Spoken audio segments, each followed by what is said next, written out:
Welcome to Mining the Media, providing nuggets of news and cutting-edge questions and answers, minus the political blather. Here are your hosts, G.K. Allen and Dave Jeffers. Welcome back, everybody, to Mining the Media.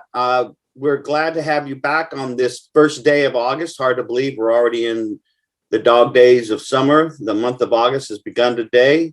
And, we pride ourselves in being nuggets of news and covering news that the media won't cover through sins of omission or sins of commission.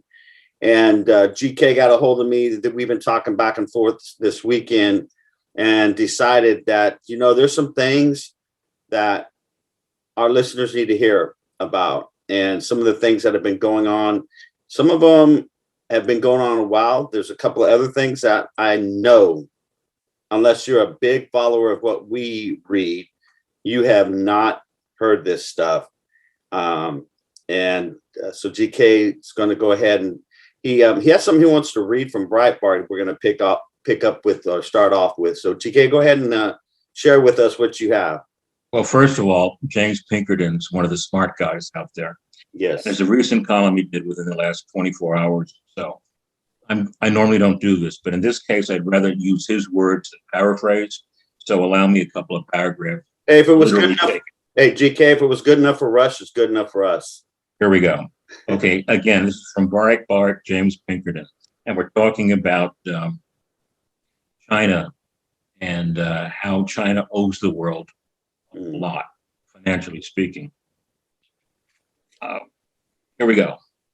According to a recent study from the liberal-leaning Brookings Institution, in 2020 alone, the virus clipped 7% off the world GDP, which is to say a planetary loss of more than $6 trillion.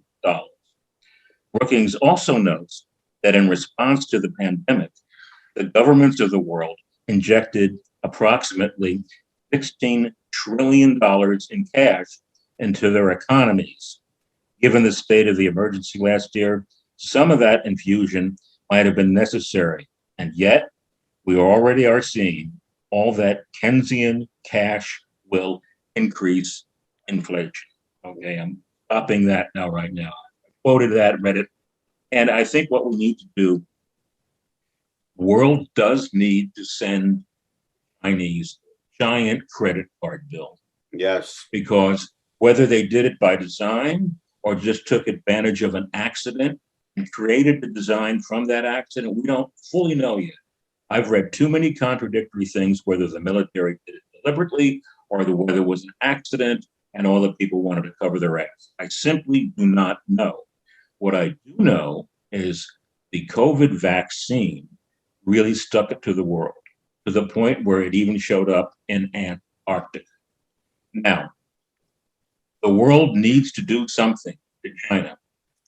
Let's think about what they own and have in the United States. Hey, let me They stop. have a lot in the United States, but we have money in China, investments in China. But if you look at what they have here, financially speaking, and what we have there, they have a lot more over here than we have over there. So why don't we just confiscate it?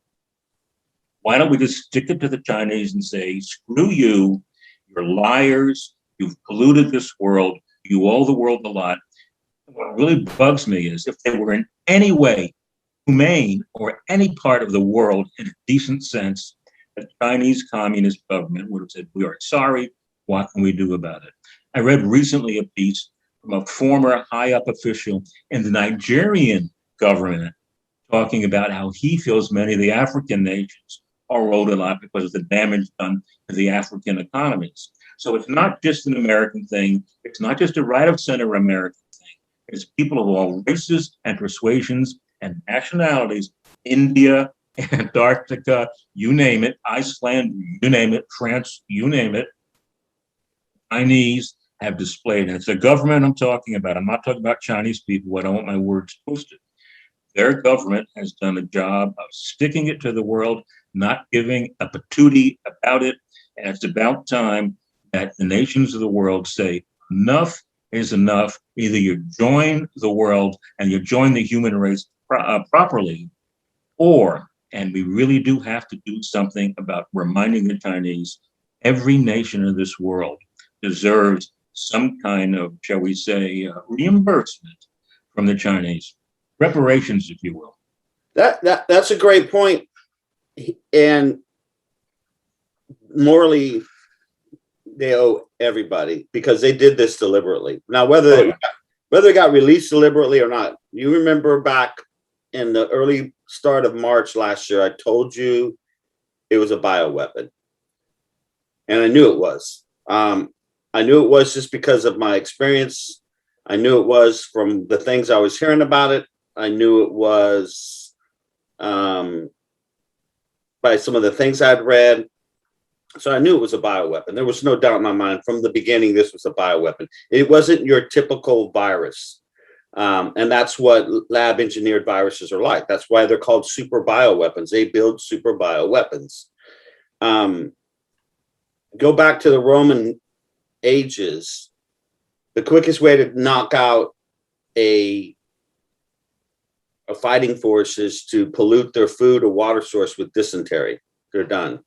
They're done. You come in, you wipe them out, it's over with. So bioweapons have been around since war has been around. Here's the thing, and I don't know if you're going to go down this road. I haven't saw the video. A man at my church today shared something with me about some guy who last year did a video. I guess this guy's name is Chris Sky. 1 year ago, he was predicting exactly what was going to happen, which is happening now with the second round of COVID, panic porn, and all that.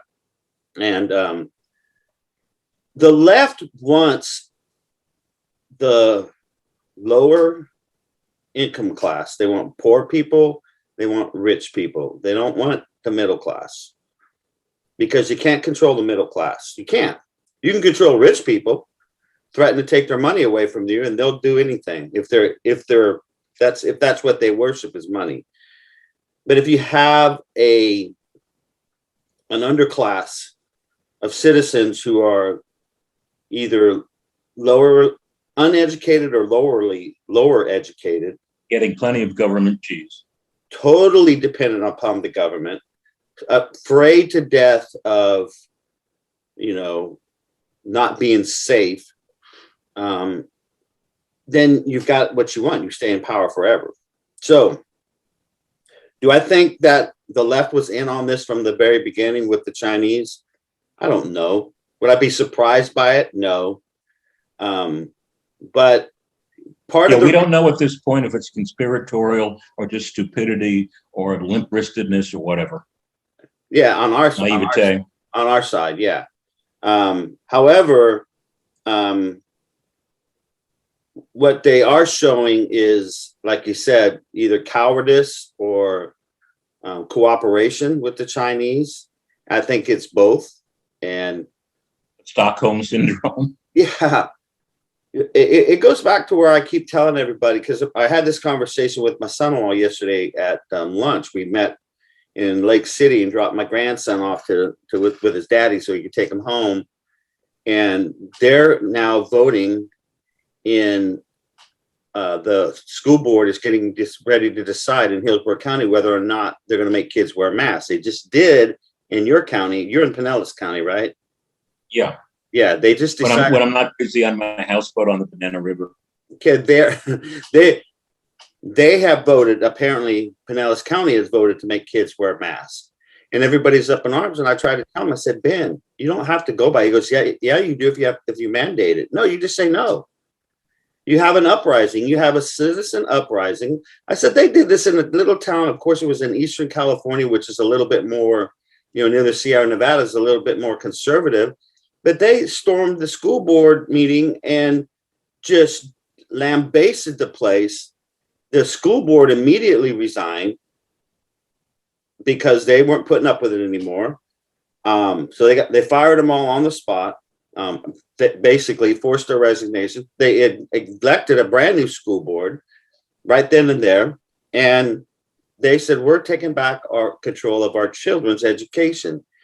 And in everything that you see going on right now, and our pastor preached on this morning, it's based on fear. We're afraid of not being safe. We're afraid of not knowing where our next meal is coming from. And it's not just liberals, it's Christians, it's conservatives. We have raised a generation of fearful people. Well, that's why so many people now, we've substituted, I want to be a hero, to I want to be a victim. That's the new version of being a hero. That's a great way to put it, because that's exactly what's going on. You don't see anybody, well, I shouldn't say anybody because I see them every day. I work with them, but you see less and less of a generation that wants to be great, that wants to serve, that wants to go beyond what their parents did. Well, think about it this way. If you're the kind of person that won't allow someone who thinks differently or lives differently from you, you don't want them to exist. If someone said one stupid thing 25 years ago, you want to ruin the 25 years where they weren't saying stupid things. What does it say about you? I find it interesting that so many people that want transgender rights and gay rights want to suppress Christian rights, heterosexual rights, so on and so forth. My attitude is very similar, shall we say, my attitude is this: whether you're straight or gay, agnostic or religious, whatever, the First Amendment matters. You have the right to be brilliant, you have the right to be stupid, you have the right to be left of center, right of center, dead center, or off center. You don't have the right to harm other people. You don't have the right to lie under legal proceedings, so on and so forth. Tell the truth before the law, this, that, and the other thing. Because what we're seeing right now, as it relates to the insurrection, oh, wait a minute, I'm not talking about Portland. Well, okay, I'm talking about Washington, D.C. What we're seeing right now is we've come to a point with American media and so many people on all sides, but especially the left, where accusation is verdict. Right. Accusation is verdict. That's not the American way. That is not freedom. That is not democracy. It's not First Amendment. And I am really sick and tired of little pajama boys telling the world what to do and conservatives not fighting back. And you want to know something? Bill Maher, thank you, Bill. Very often I agree with you. It's refreshing. Thank you, Alan Dershowitz. Got guts. But the fact of the matter is most liberals who may think like Maher and may think like Dershowitz are being namby-pamby. They're not speaking up. And let me make a point that is my main point right now for our conversation. From now on, anybody who is on our side, anybody who, I am pro-vaccine. I believe people 65 and older should take it. I took it. You know why? My brother died of cancer, and he was saying me toward the end, just make sure, I'm the oldest male now in the family. So I took it. I took it for that reason, a certain sense of responsibility. And I believe people with immune systems, so on and so forth, obviously, if they have a damaged or questionable system, many people should take it. But as far as people who have the antibodies in their system already, and as far as young people are concerned, here's my concern. I don't know who to believe on this because time is going to prove it, unfortunately. Not any position anyone takes right now. The only thing that will prove what I'm about to say is time. How will this affect the fertility rate or the sperm rate, if you will, among our current 10, 12, 16, 18, 20-year-old people, 5, 10, 20 years down the road? How will this affect people's internal situation? Will it affect sperm count? They've proven that pot over time diminishes sperm count. So what I think we need to do from now on, fight this, because I am not anti-vax, I am not super pro-vax, but I really do believe, yes, 65 and older, take it. If you have a damaged immune system, take it. If you're in certain professional fields, it certainly makes sense. I think if you look at it objectively, Dave, masks outdoor are absurd. Masks on children all the time are absurd. We're talking about people, many of whom want to control people. That's why they want to do this. And here's the way we should address every question, every media person and anybody in the Democratic Party when we're referring to the vaccine. Excuse me, Vice President Kamala Harris, As it relates to the Trump vaccine, excuse me, Chuck Schumer, as it relates to the Trump vaccine, the vaccine that AOL and Kamala and others badmouthed early on and said they wouldn't take a vaccine if Trump promoted it.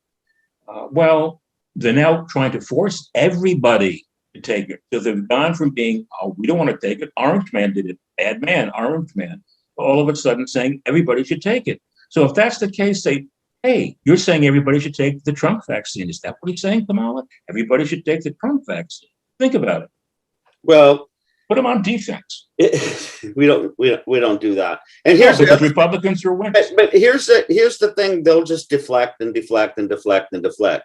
And one of the things I wanted to address, where you were talking about the intolerance of our intolerance, what they call us intolerant people, and they tolerate everything but us.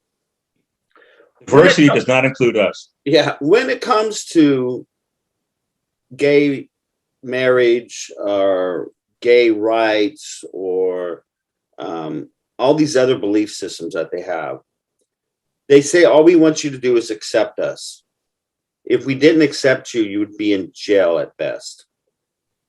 Okay, here's what it is, and it's a human issue. It's a human nature issue. It's not about acceptance. It's about approval. There is a difference. Oh, a huge difference. They want approval. And the reason they want approval is because God has wired us. Why did Adam and Eve hide in the garden? Because they knew they had sinned. Why do children lie when they get caught in something? They know they have sinned. Why do we lie when we commit a sin? Because we know we've committed a sin. It's in our human nature. Our conscience will not allow us, unless it's been taken by the Holy Spirit, and we're taught to be good people. And look, we mess up. We're going to mess up. We're going to mess up. And when we do, I used to say this all the time, and I say it to this day: if you mess up, fess up, because we all do it. Where the mistake or the error in judgment becomes bad, very bad, is when you try to cover it up, when you try to lie. Cover up is always worse than the crime, it seems. Always worse. Watergate being the classic example. And you look at AOC and Kamala Harris and Biden and Pelosi and Schumer. They are never held to a standard because those on our side don't live righteous lives either. They just look better. But see, here's the thing. Every human being's a hypocrite on something. Right, but here's the thing. The right, our side, I hate calling it our side because I dislike intensely the Republican Party. I can't stand the contemporary Democrat. So it's like, for me, the Democrats are an F and the Republicans are minus. Yeah, but they have, when you don't live a righteous life, you have to worry about being exposed. Okay. And so they won't go after the left like we want them to, because they have skeletons in their closet and they don't want to be exposed. And instead of living righteous lives, openly righteous lives, they live, and that's because they stay in DC too long. You can't confront sin if you have unconfessed sin in your life, because it always backfires on you. It always backfires. Also, Dave, there has to be a point with everybody. Let's talk, since we're talking about the progressives, for lack of a better phrase. The one thing I note with all of them is a lack of humility. Right. And for people who, see, my attitude is, especially since I spent so much time in the music business, my basic attitude toward gay people, as long as you're not flaunting your sexuality. And I feel this way about heterosexuals too. I don't like people who are professionally their sex. You know what I mean? Mm-hmm. People have a sex life, whatever. My personal belief is that what people do in the privacy of their own, it's kind of libertarian, is privacy of their own. It's not my business unless if they're doing something genuinely illegal. I find amazing is, number one, they want, and for years said, accept us. Now they're basically saying, but we reject you. So a lot of the people that have come to the point where they'll accept the fact or leave you alone or not care as much or whatever, they all of a sudden turn around, spin around, and want to suppress other people. And I think that's really very, very sad. I think what we need to do right now is to realize that America and Western civilization being attacked. And we don't see people risking their lives to get into North Korea. We don't see people risking their lives to get into China. America is still the only genuine, powerful bastion of some degree of optimism. And we also have to remember those who are fashionably criticizing our founding fathers that in 1776, I've said this before on our show, everybody around the world had a jackboot of some sort on their throat, whether it was a chieftain, an emperor, a king, a queen, whatever. And in 1776, we invented something that the French and the Greeks and some others dabbled with it early on, that we actually brought it to fruition. And we cannot criticize a 1940 car for not being as advanced as a 2021 car. So things change with time. But what we created as the original, if you will, democracy car, we modernized it over time. We improved it, worked effective. Yes, we had some recalls, but guess what? We're still a damn good country. And we have to remember that. And I'm sick and tired of seeing a media that doesn't have the courage to say, because they would certainly do this if Donald Trump Jr. was this way. Hunter Biden is a drug-addicted sexual mutant. He's a very, very evil man. And the media is still covering for him. And I've spoken to people that still don't know anything about the guy because they never heard it on NBC or CNN. Yeah, and you won't. And it goes back to what one of our former guests, Steve Dace, always says on this show, that we're dealing with the spirit of the age. My pastor was talking about that today, again, about dealing with fear and how we cannot live in fear, because everything we're seeing in this country right now, the recycling of COVID, because and always understand this about progressives and the left. They will recycle things when their latest trick is not working. The belief that the hearings are a good thing have dropped by like 18%. Biden's approval rating, Kamala Harris's approval rating are flatlining now. They're just dropping like a cellar.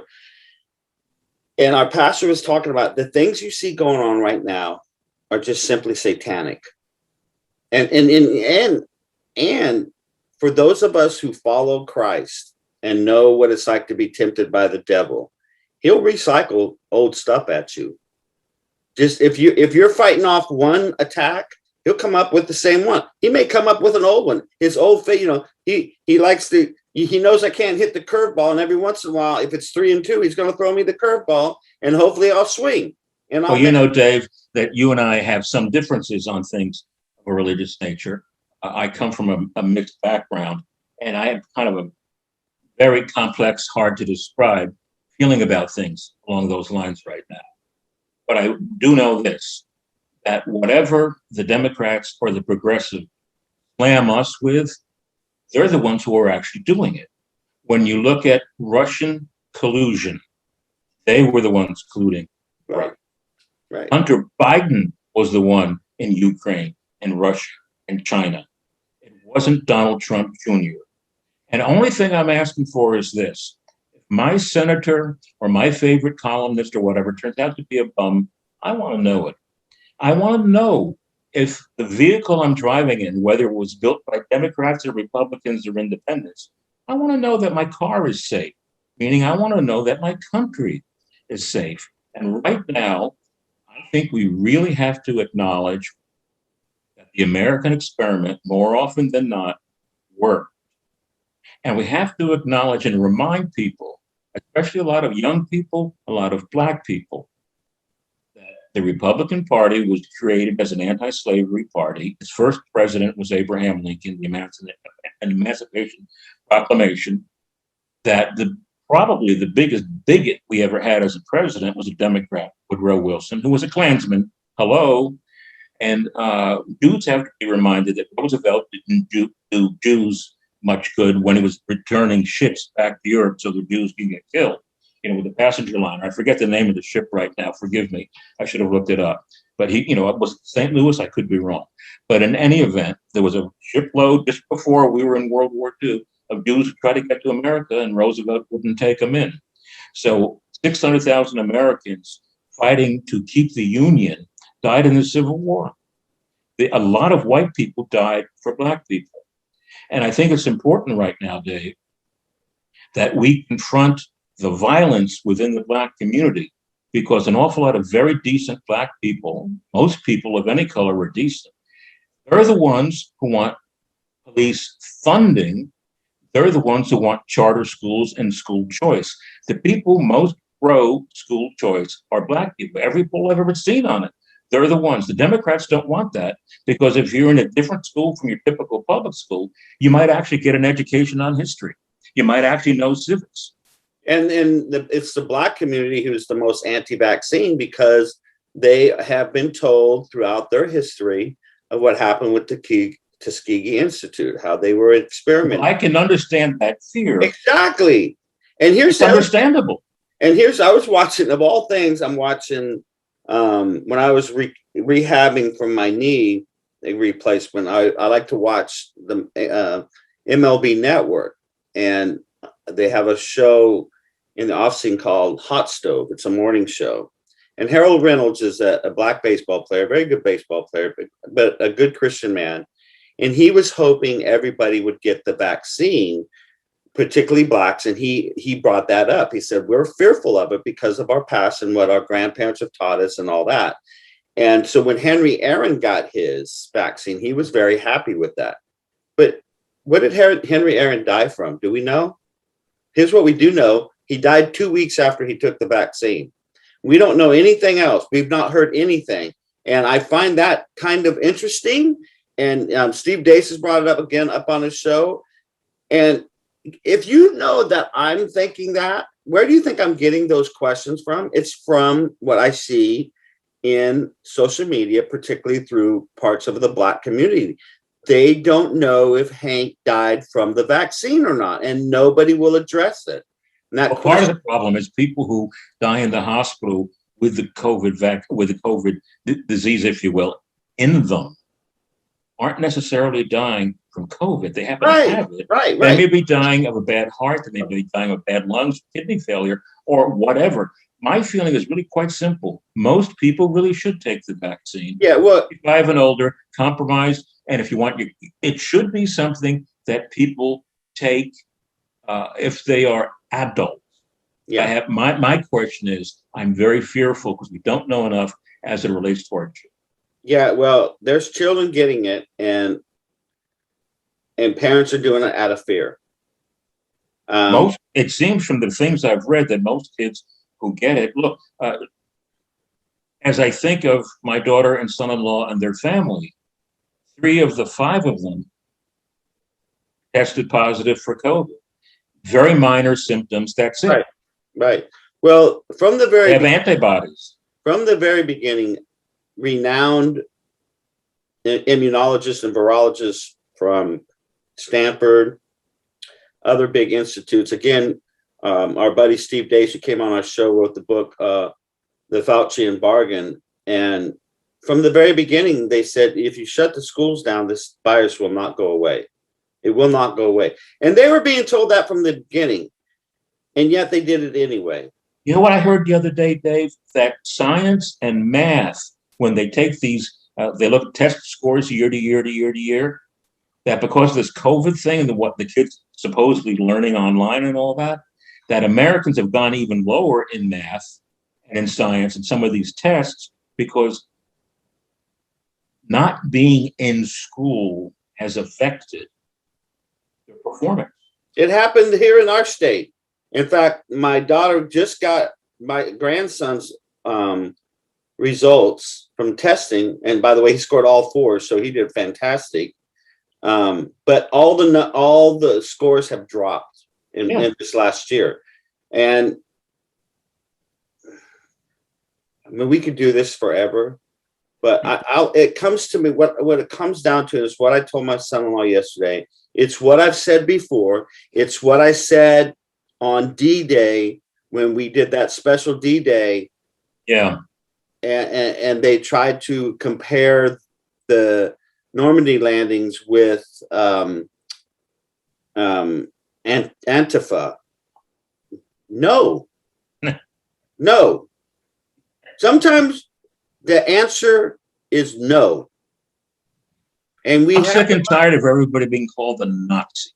Yeah, I want people to learn how to say no. Say no to yourself. Say no to your children.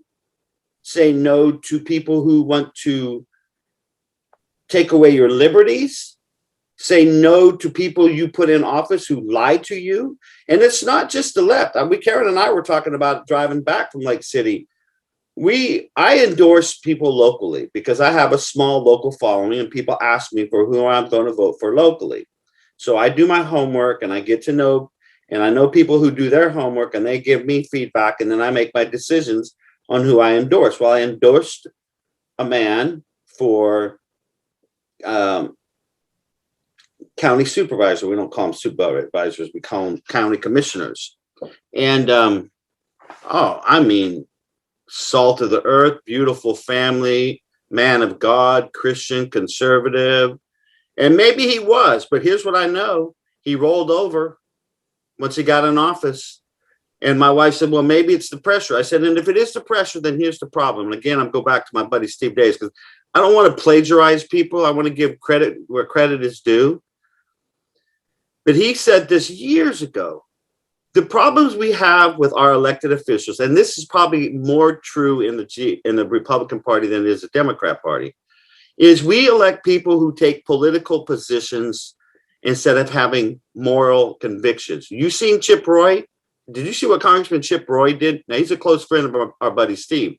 He went on the House floor Friday and absolutely lambasted Nancy Pelosi for saying they were going to arrest staffers if they don't wear a mask. I mean, he absolutely went nuclear. And meanwhile, since she said that, she's been seen all over the place. Right, of course. Without a mask, as the mayor of D.C., whose name is Bowser. Every time I hear that name, I think of the former member of Shana Na. Yeah, but the thing is Chip Roy is a man of convictions.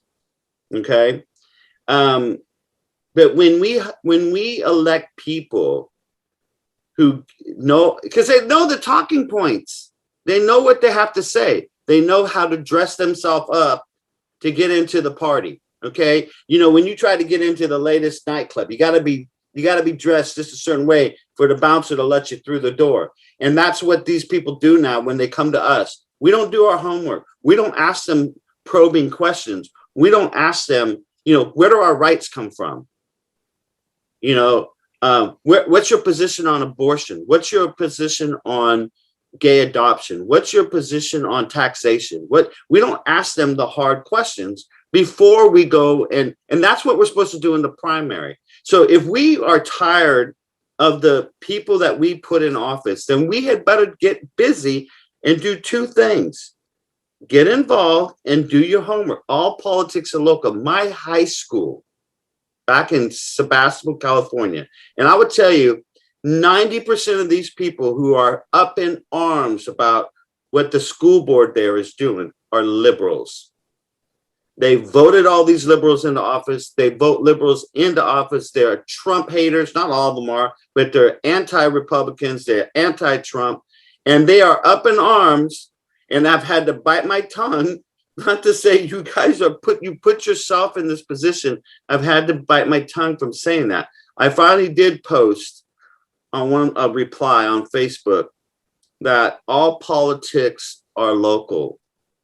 It's important to vote, and it's important to get to know people. Now, wasn't it Tip O'Neill who popularized that phrase? Right, and it's true.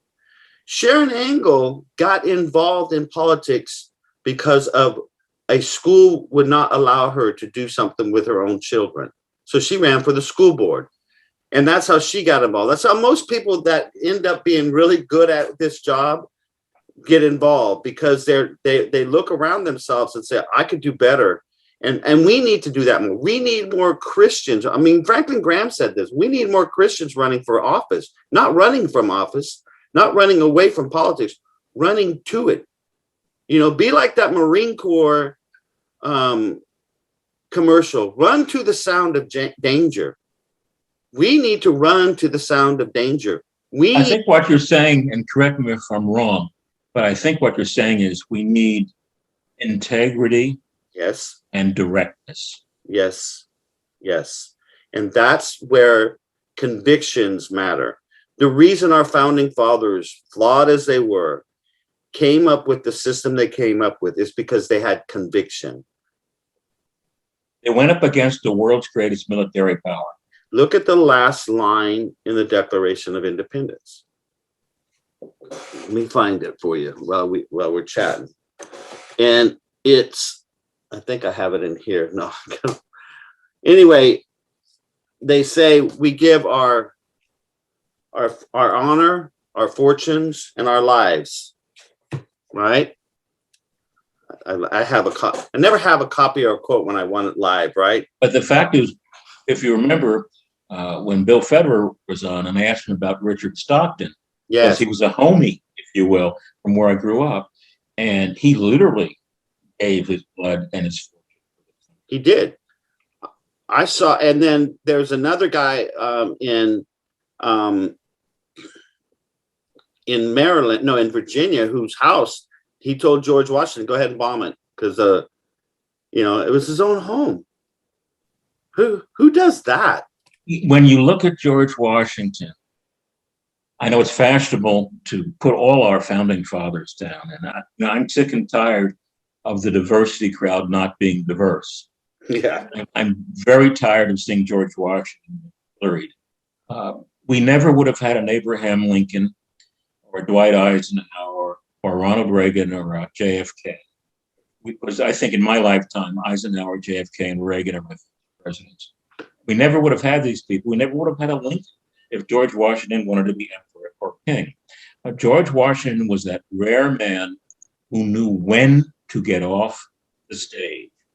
Good example, Joe DiMaggio knew when to quit baseball because he knew his talent was going away. Right. Willie Mays did not, and embarrassed himself as a Met. Yeah. Yeah. And Washington knew when to leave the stage. Yeah.